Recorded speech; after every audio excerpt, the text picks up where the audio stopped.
Not many places on this world have such a long and convoluted history as the royal capital city of Krakow.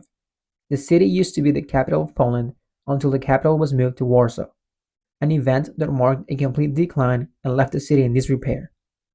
Yet, Krakow was able to bounce back to the point that its old town was named a UNESCO World Heritage Site in 1978.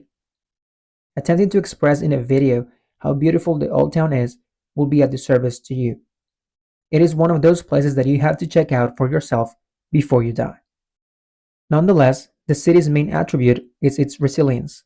History has not been kind to Krakow, but that has not kept the city from being named a European capital of culture and a global city.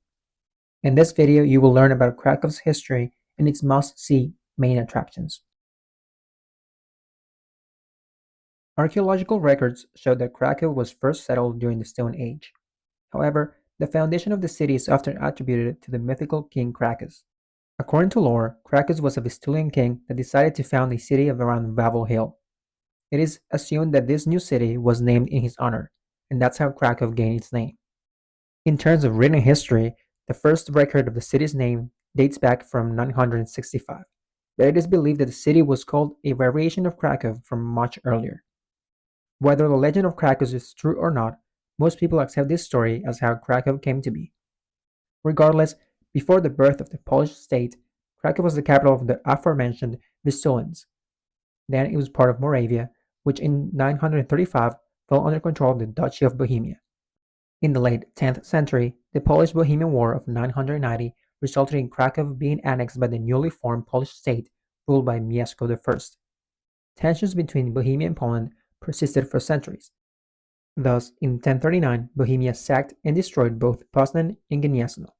This attack forced the Polish rulers to move their capital to Krakow, a move that lasted until 1596 when the Polish capital was moved for the last time to Warsaw. During the time that Krakow was the capital of Poland, the city was the center for cultural, political, and artistic life, plus a cradle for intellectual development. Many of the great attractions the city has to offer were constructed during this period. Being the capital of Poland, and later an important city of Poland, Krakow was the target of many invasions and occupations. It was attacked 3 times by the Mongols between 1241 and 1287, besieged and captured for 2 years by the Kingdom of Sweden and its allies in 1655, and annexed by the Austrian Empire in 1795 as a part of the Third Partition of Poland. The city experienced some freedom when Napoleon Bonaparte established the Duchy of Warsaw, but that did not last. After Napoleon's defeat, the 1815 Congress of Vienna gave partial independence to the city with the Free City of Krakow experiment. Nevertheless, this independent Krakow did not last long, as in 1846 Austria re-annexed the city-state as a result of the Krakow Uprising. As a testament to Polish resilience, the period between 1866 and 1914 saw Krakow become a Polish national symbol and the center of Polish culture and art. The Austro-Prussian War of 1866 granted more autonomy to the city and allowed many Polish artists to express themselves more freely. Such revival of Polish nationalism and culture played an important part in the rebirth of the Polish state after the First World War, an independence that, once again, wouldn't last long, as in 1939 Poland suffered a fourth partition. The joint invasion of Poland by Nazi Germany and the Soviet Union reached Krakow on September 6, 1939, when German forces entered the city. World War II was an extremely dark time for the city, especially for its Jewish population. Surprisingly enough, though, Krakow did not suffer much bombing during the last years of World War II. Therefore, the city remained relatively undamaged throughout the war. When Nazi Germany was defeated, it seemed that the city was finally going to be free. Unfortunately, fate had in store one more oppressor in the form of the Soviet Union. The Polish People's Republic, a puppet state of the Soviet Union, controlled the academic, political, and intellectual communities of the city. The censorship Poland suffered as a whole was finally broken in 1990 after the end of communism in the country. Since then, Krakow has been awarded the title of European Capital of Culture and has become a thriving economic center and a tourist destination. As I hinted at earlier, Krakow's entire old town was one of the very first sites chosen for the newly created UNESCO World Heritage List in 1978. Just think about that. Out of all the amazing places on Earth, Krakow's old town was deemed an irreplaceable part of humanity's legacy. If that is not a hint to how utterly beautiful Krakow is, then I don't know what is. The centerpiece of the old town is the main market square, or Rynek Główny. At one of the square's corners we can find St. Mary's Basilica, a brick Gothic-style church built in 1347. The basilica is 80 meters or 262 feet tall and is particularly famous for its wooden altarpiece carved by Veit Stoss. At the turn of every hour, a trumpet signal is played from the top of the taller tower of the basilica. The trumpet call abruptly stops mid-song to commemorate a famous 13th century trumpeter who was shot in the throat while sounding the alarm before a Mongol attack on the city. Once you walk inside the basilica, you will marvel at the beauty of one of Poland's most beautiful churches. In front of you, you will see the stunning altarpiece by Veit Stoss, a masterpiece carved in oak wood depicting images of the Virgin Mary's life. Furthermore, St. Mary's Basilica is so iconic that it has served as an architectural model for many churches built by the Polish diaspora abroad. In Chicago, for example, there are two churches that were built in this Polish cathedral style, St. Michael's and St. John Cantius. Although you can enter the basilica to exert personal prayer for free, there is an admission fee to visit the presbytery and the gorgeous main altar. Tickets for St. Mary's Basilica cost 18 zloty or $4.98, and tickets to climb to the top of the Buckle Tower cost 20 zloty or $5.53. Entry to the Buckle Tower is limited to only 15 people every 30 minutes. Plus, children under 8 years of age are not allowed in the tower for safety reasons. Here are the visiting hours for the Basilica, and these are the visiting hours for the Buckle Tower. Right in front of St. Mary's Basilica, in the center of the square, we can find the Cloth Hall, or Sukienice. This imposing building is essentially Poland's oldest shopping mall, as it has continuously housed a variety of stores selling goods throughout history. It was first built in 1358 in a Gothic style but burned down in 1555.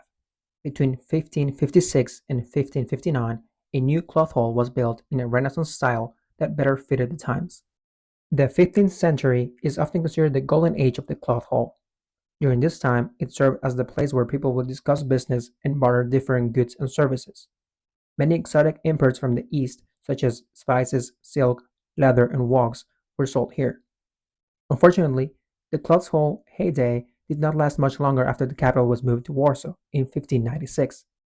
That move marked the beginning of the city's decline, which was furthered by wars and political instability that led to the partitions of Poland. By the mid-1800s, the historic city center was decrepit and the entire market square needed a complete revamp. Between 1875 and 1879, as part of the market square cleanup effort, the cloth hall was rebuilt according to a design by Tomasz Przyliński. Today, the upper level of the cloth hall houses the Sukienice Museum division of the National Museum in Krakow.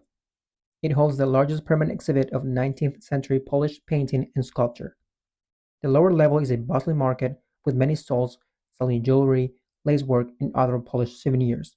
Also, at the cloth hall, you can find the entrance to the Rynek Underground Museum, a museum literally underneath the square that transports you to a Krakow 700 years ago. This reconstruction of the market square during medieval times extends from the cloth hall to St. Mary's Basilica. If you are a history buff, you cannot miss this attraction. Tickets for the Sukienice Museum cost 35 zloty or $9.69, and tickets for the Rynek Underground Museum cost 45 zloty or $11.08. The Sukienice Museum is open every day except for Mondays from 10 a.m. to 6 p.m. Meanwhile, the Rynek Underground Museum is open every day except for Sundays. These are their opening hours. I will also leave each attraction's website in the description box so you can book your tickets. Other attractions at the main market square include the following. The Town Hall Tower. See how I said tower and not town hall? Well, in 1820, the city demolished the rest of the town hall, or Ratusz, in an attempt to beautify Krakow by opening up the market square. Nevertheless, the Town Hall Tower dates back to 1383, but its current iteration was built somewhere in the early 15th century. Today, you can visit the Town Hall Tower for a price of 20 zloty, or $5.53. These are the tower's opening hours. Church of St. Adalbert or St. Wojciech. There is another smaller church also located at the market square. The church is named after St. Adalbert of Prague, who was born Wojciech, but later took on his first name Adalbert at his confirmation. Given that reason, you might see people referring to the church by either name, although Polish people prefer the original name of Saint Wojciech. Saint Wojciech was a priest that left a big impact on the city of Krakow, as crowds of people would gather around to hear his sermons. He died in Prussia as a martyr, and his remains now lay in Gniezno Cathedral. It is said that Saint Wojciech Church was erected on the spot where he would preach when visiting the city. Admission to the church is free. The Adam Mickiewicz Monument.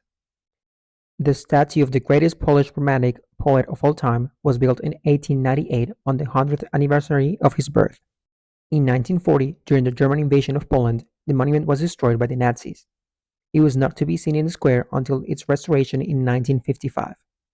Funnily enough, Adam Mickiewicz never set foot in Krakow, but his remains lie at the Wawel Cathedral. I will release an entire video about Wawel Cathedral and Wawel Castle soon, so be on the lookout for that. The Kazimierz district is another highly recommended stop when in Krakow, located only a 23-minute walk away from the main market square.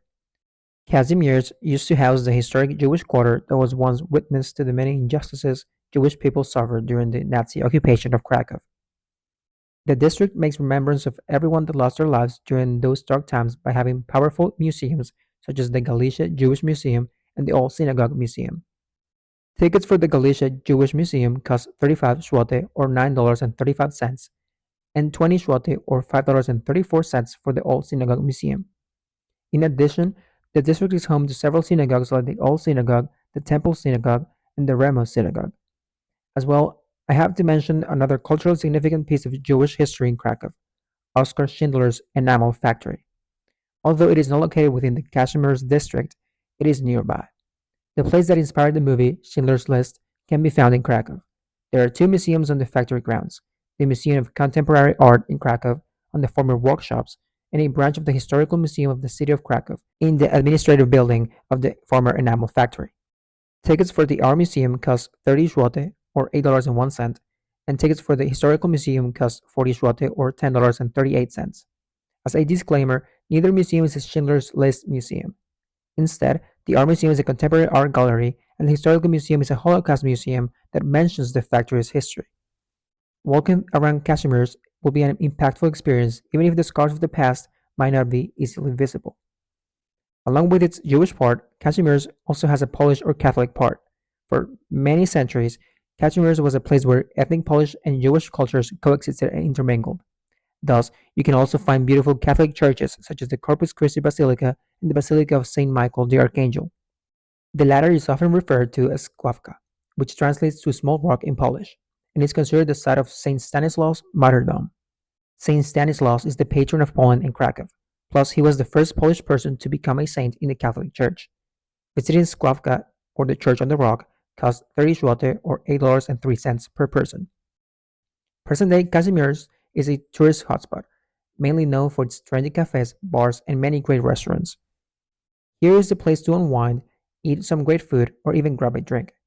Maybe it is more catered to adults than families, but you can still find restaurants where you can have a family lunch or dinner.